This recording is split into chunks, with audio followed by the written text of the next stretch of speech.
Assalamualaikum warahmatullahi wabarakatuh. Apa kabar pemirsa Selebes TV? Sedang rasanya saya Ade Febrian bisa kembali menjumpai Anda dalam program obrolan Karebosi. Dan pemirsa, kita ketahui pemilihan kepala daerah secara serentak di Sulsel ini tidak lama lagi kita akan menyelenggarakannya, dan memang sebelum itu sudah ada beberapa kasus yang hangat-hangatnya nih pemirsa, termasuk ada 60 calon kepala daerah positif COVID-19 dan ada beberapa pelanggaran-pelanggaran protokol kesehatan yang dilakukan oleh peserta pilkada. Dan hal itu akan kita bahas bersama dengan Bapak Uslimin dari KPU Sulsel. Assalamualaikum warahmatullahi wabarakatuh, Pak Uslimin. Waalaikumsalam warahmatullahi wabarakatuh. Iya, gimana kabarnya ini Pak Uslimin? Ya, alhamdulillah. Sehat ya? Sehat walafiat. Mohon maaf kalau jaringannya agak putus-putus ya. Saya ada di daerah yang kebetulan jaringannya timbul tenggelam. Masih jelas kok Pak Uslimin, masih jelas suaranya. Baik, kemudian saya juga ingin menyapa ada Bapak Dr. Firdaus Muhammad. Assalamualaikum warahmatullahi wabarakatuh, Pak Firdaus. Waalaikumsalam warahmatullahi wabarakatuh. Iya, gimana kabarnya nih Pak Firdaus? Alhamdulillah baik. Alhamdulillah baik. Ini menjelang pemilihan ini sepertinya sering-sering juga nih Pak Firdaus, nanti saya undang di virtual saya. Baik, saya pertama ke Pak Uslimin dulu deh dari KPU Sulsel. Pak Uslimin, ini ada beberapa calon kepala daerah yang tidak memenuhi syarat karena ada yang memang tes narkobanya itu positif, terus ada juga yang positif COVID, dan ada juga tidak mengikuti tes. Nah, bisa dijelaskan sedikit ini Pak Uslimin, ada beberapa yang bahkan didiskualifikasi saya lihat ini. Silakan Pak. Ya, baik, terima kasih Pak Ade dari Selebes TV di studio dan Pak Firdaus Muhammad dan pemirsa Selebes dimanapun bisa mengikuti acara ini. Sebetulnya kalau mau berbicara soal pencalonan, sesungguhnya yang paling pas kalau di KPU Provinsi itu adalah Pak Asram Jaya, karena beliau adalah Ketua Divisi Teknis yang menangani masalah pencalonan. Tapi sudahlah, saya kebetulan ditawari kemarin terkait netralitas ASN, kalau itu ya aman-aman saja, tapi karena ini sudah terlanjur tidak ada masalah. Ya.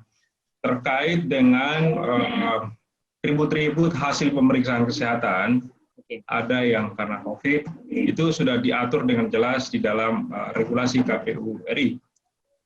Bahwa yang COVID itu dia memang untuk sementara ditunda pemeriksaan kesehatannya, bahkan termasuk penetapan kalau misalnya mereka telah sembuh dari COVID-19, kemudian mereka baru bisa ya gitu pemeriksaan kesehatan, memang ada tahapan khusus untuk itu. Sudah diatur oleh regulasi tentang itu. Jadi sesungguhnya no problem. Ya, sesuai penjelasan KPU RI yang telah dimuat juga di salah satu media nasional, bahwa salah satu kerugian dari Bapak Paslon yang menderita COVID pada saat proses pemeriksaan kesehatan awal yang ditargetkan pada awal September kemarin, yaitu setelah pendaftaran tanggal 6 berakhir, ya mulai tanggal 7 pemeriksaan kesehatan sampai tanggal 11. Nah, bagi yang positif COVID di seluruh Indonesia ada puluhan, maka mereka itu kerugiannya adalah masa kampanyenya nanti yang akan berkurang. Jadi tidak sama seperti yang lain. Ya. Karena memang tim pemeriksa tidak akan memeriksa, tidak akan melanjutkan pemeriksaan kesehatan jika mereka masuk positif COVID. Ya, itu memang peraturan dari Kementerian Kesehatan dan ID. Ya. Nah, kemudian yang soal positif narkoba, itu juga domainnya ada di BNN. Karena pemeriksaan kesehatan untuk pencalonan pemilihan 2020 ini, itu adalah tim gabungan dari BNN, Ikatan Dokter Indonesia, dan Himpunan Psikologi Indonesia. Jadi ada 3, HIPSI, BNN, dan ID. Lalu kemudian ditunjuklah Labkesda atau rumah sakit sebagai tempat pemeriksaan.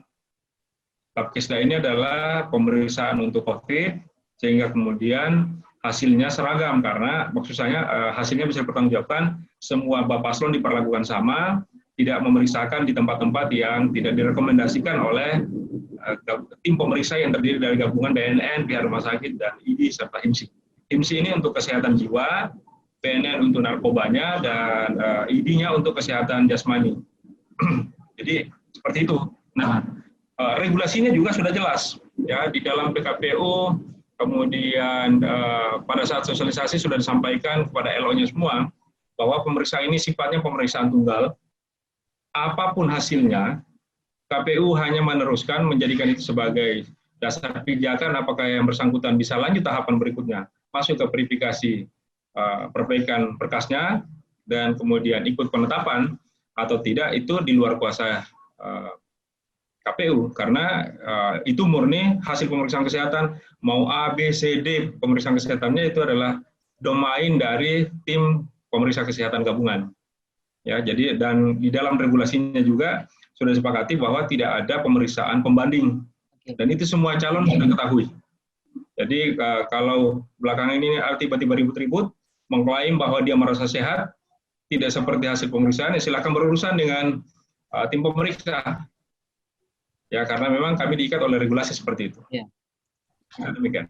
Baik Pak Uslimin, ini kalau sudah ada dalam regulasinya, tapi kalau misalnya ada peserta atau calon kepala daerah yang tidak mengikuti tes kesehatan, apakah itu bisa langsung didiskualifikasi ataukah memang diberikan waktu perpanjangan? Karena di sini ada saya lihat beberapa, bahkan ada satu Cabub Majene yang dia tidak mengikuti tes kesehatan dan dia didiskualifikasi. Namun ada beberapa juga yang lain, Cabub Luwu Utara, dia tidak mengikuti tes juga karena sakit, tapi dia masih diberikan waktu. Jadi saya juga agak bingung ini. Silakan. Ya, kalau soal itu sebetulnya saya tidak ikuti persis yang Majene ya, karena di luar yurisdiksi kami di KPU provinsi. Tapi kalau terkait dengan Luwu Utara itu dikonsultasikan ke KPU RI, karena sesungguhnya hal kejadian seperti itu tidak diatur dalam regulasi, belum ada. Jadi dalam hal ini dikomunikasikan KPU RI, dan secara kebetulan pada saat KPU RI datang ke Makassar dalam rangka sebuah kegiatan di Unhas, pada saat yang sama saya juga ada di Surabaya menemani teman-teman KPU Goa melakukan verifikasi berkas calon salah satu paslon, ya, karena ada mencantumkan bahwa beliau adalah alumni dari salah satu perguruan tinggi di Surabaya. Nah, itu diverifikasi karena jangan sampai kemudian apakah betul yang bersangkutan alumni dari situ atau bukan. Ya. Jadi kami berbagi tugas. Nah, makanya tadi awal saya sampaikan bahwa idealnya yang paham persis ini, yang kawal ini adalah Pak Asram dan Ibu Misna. Memang di awal saya termasuk yang menemani, kami bertiga sampai begadang. Di malam Ahad itu kita sampai 1:30 subuh, asistensi teman-teman pada saat penyerahan hasil pemeriksaan kesehatan dari rumah sakit. Ya, karena memang pada saat itu, pada Sabtu adalah batas akhir untuk teman-teman melakukan pleno. Nah, menyiasati kendala karena ada setidaknya 5 kabupaten yang berada jauh di luar jangkauan, dan kalau misalnya mereka harus balik ke daerahnya tidak terkejar waktu sampai pukul 12 malam dan itu harus pleno, maka kemudian kami berinisiatif setelah berkoordinasi memperhatikan berbagai regulasi pencalonan, itu dimungkinkan teman-teman sebagian melakukan lewat daring. Jadi seperti kita ini. Jadi yang sisanya 3 minimal komisioner di kabupaten kota masing-masing standby, kemudian 1 orang yang menjemput hasil pemeriksaan. Karena hasil pemeriksaan itu diserahkan oleh pihak rumah sakit, tim pemeriksa kesehatan, nanti pada pukul 20.30 malam. Nah, untuk Luwu Timur, Luwu Utara, Selayar, Toraja Utara, tidak mungkin terkejar sampai pukul 24 untuk mereka bisa sampai ke wilayahnya. Maka rata-rata komisioner divisi teknisnya melakukan Zoom meeting, kami fasilitasi di KPU Provinsi di 4 ruang yang berbeda. Kita fasilitasi komputernya, kita fasilitasi jaringannya, sehingga kemudian mereka bisa memaparkan di dalam plenonya, karena kebetulan memang pleno-pleno tertutup pada saat itu, memaparkan hasil pemeriksaan. Nah, termasuk Bulukumba merasa tidak bisa yakin akan bisa sampai di Kabupaten Bulukumba, sehingga kemudian divisi teknisnya tinggal di provinsi ikut membuka hasil pemeriksaan itu, karena semua tersegel. Diterima dari tim pemeriksa itu masih tersegel, dibuka di depan teman-temannya semua. Kira-kira begitu. Nah, tentang Luwu Utara ini yang mungkin perbedaannya sekali lagi saya belum paham persis karena saya lagi tidak ada di tempat. Ya, saya ikuti perkembangannya bahwa itu sudah berdasarkan petunjuk dari KPU RI. Ya, karena memang agak berbeda kalau nggak salah ya. Kalau nggak salah, tapi ini masih harus dikonfirmasi ulang. Mungkin kalau Majene yang bersangkutan memang tidak ikut pemeriksaan dari awal. Mungkin, saya tidak tahu. Tapi yang saya paham, kalau untuk Utara, salah satu Pak Paslon itu, dia sudah mengikuti serangkaian kegiatan. Dia itu berhenti karena tiba-tiba sakit pada saat pemeriksaan jasmani. Sehingga kemudian dilarikan ke rumah sakit, oleh timnya, dia dilarikan ke rumah sakit Siloam. Ya. Ya, itu yang sampai situ saya pahamnya. Ya. Jadi mungkin karena itu lalu kemudian dia akan ditunggu melanjutkan pemeriksaan keseluruhannya, baru kemudian akan keluar kesimpulan hasil pleno HIMSI, BNN dan ID termasuk pihak rumah sakit seperti apa hasil pemeriksaannya. Jadi dia diberi kesempatan untuk menyelesaikan tahapan pemeriksaan kesehatannya yang belum selesai. Saya kira demikian, Pak Ade.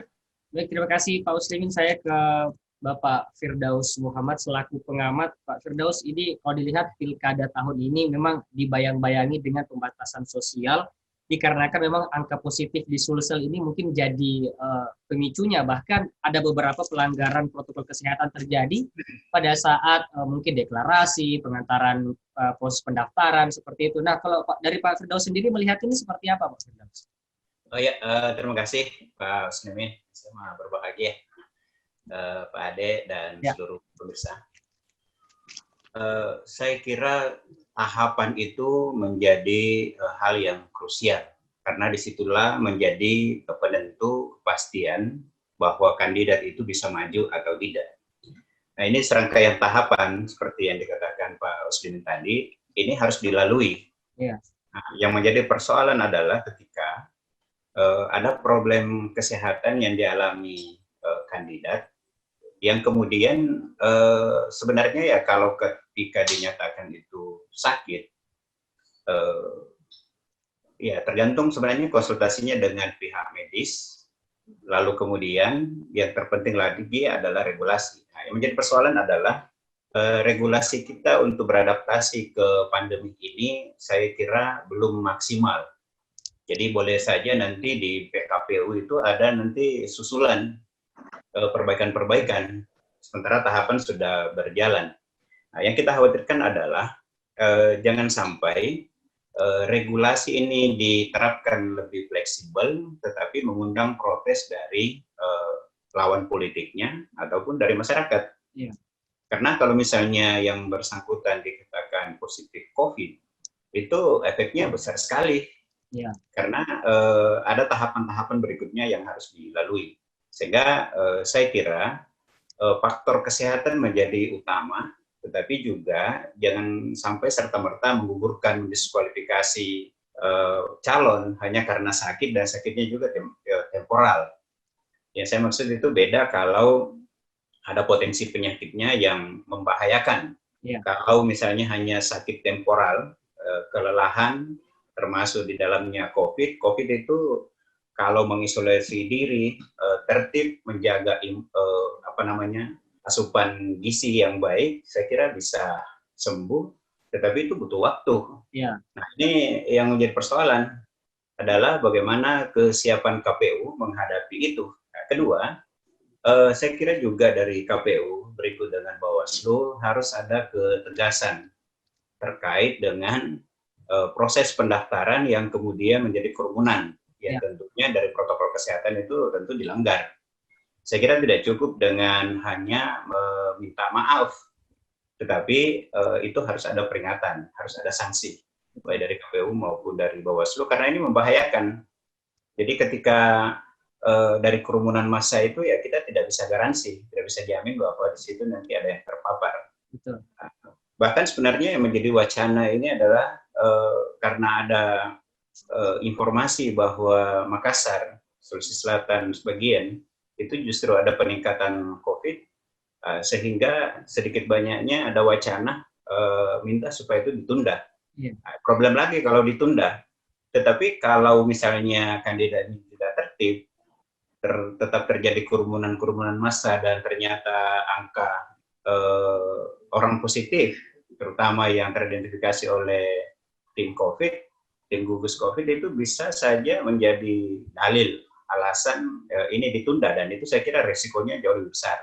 Jadi saya kira kita berharap ada ketegasan dari penyelenggara, lalu kemudian juga dari tim gugus COVID, pemerintah, supaya ini bersinergi. Yeah. Karena tidak bisa dihindari bahwa proses-proses politik itu selalu ada kerumunan-kerumunan.